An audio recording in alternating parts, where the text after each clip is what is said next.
US equity markets have done very well over the last decade or so against other markets, such as developed markets in Europe and emerging markets. But as we've seen in the last 12 months, many patterns are beginning to break.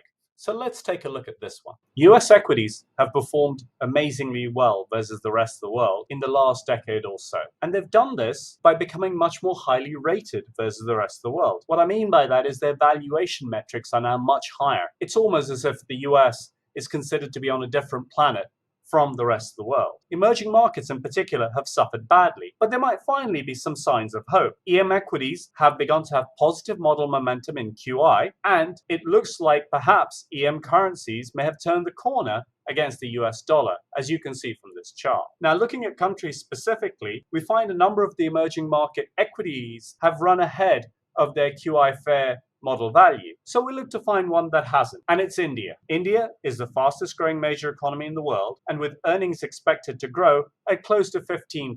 Looking at India in the QI chart, what we see is that Indian equities are about 9% below the QI fair market value. So perhaps there's finally an opportunity to get in.